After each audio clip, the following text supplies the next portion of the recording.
గారికి, రాజ్యాంగం ఇచ్చినటువంటి అంబేద్కర్ గారికి హృదయపూర్వకంగా చప్పట్ల మధ్య ఒకసారి వారికి ధన్యవాదాలు తెలియజేస్తా ఉన్నాం.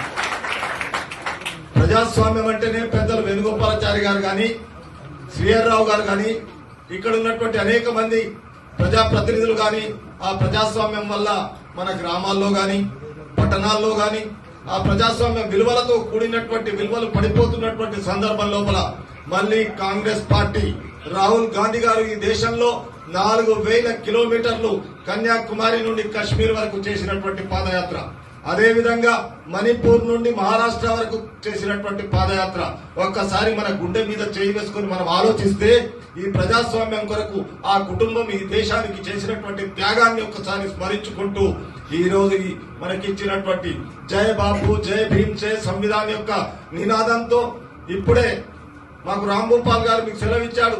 కానీ కార్యక్రమాలు ఏమున్నాయో అవి చేస్తాం. ఇది ప్రజాస్వామ్యాన్ని రక్షించడానికి, రాజ్యాంగాన్ని రక్షించడానికి మీ గ్రామానికి మేము వచ్చామనేటువంటి విషయాన్ని ఆ గ్రామంలో 50 మంది 100 మంది కాంగ్రెస్ పార్టీ కార్యకర్తలు నాయకులు కలిసి అక్కడి నుండి ఒక కిట్ ఇస్తారు మీకు మా రాష్ట్ర కోఆర్డినేటర్ గారు. ఆ కిట్ లో ఒక సంవిధాన పుస్తకం ఉంటుంది, అక్కడ చూపించారు ఇప్పుడు. ఆ సంవిధాన పుస్తకం ఉంటుంది, దాని తర్వాత ఒక జెండా ఉంటుంది, ఒక జెండా ఈ సంవిధాన పుస్తకం ఉంటుంది. ఈ పుస్తకంలో రాజ్యాంగం ఇచ్చినటువంటి రక్షణ కల్పించినటువంటి హక్కులన్నీ ఇందులో ఉన్నాయి. ఇదొకటి ఇస్తారు. దాని తర్వాత మనకు ఒక జెండా ఇస్తారు. ఆ జెండాను తీసుకొని మొట్టమొదట మన గ్రామంలో మన కూడలిలో కాంగ్రెస్ పార్టీ జెండా గద్దె ఉంటుంది, జెండా ఆవిష్కరణ చేసుకోవాలా. దాన్ని తీసుకొని అక్కడి నుంచి ఆ జెండాతోటి ఇంకో గ్రామానికి మనం పోవాలా.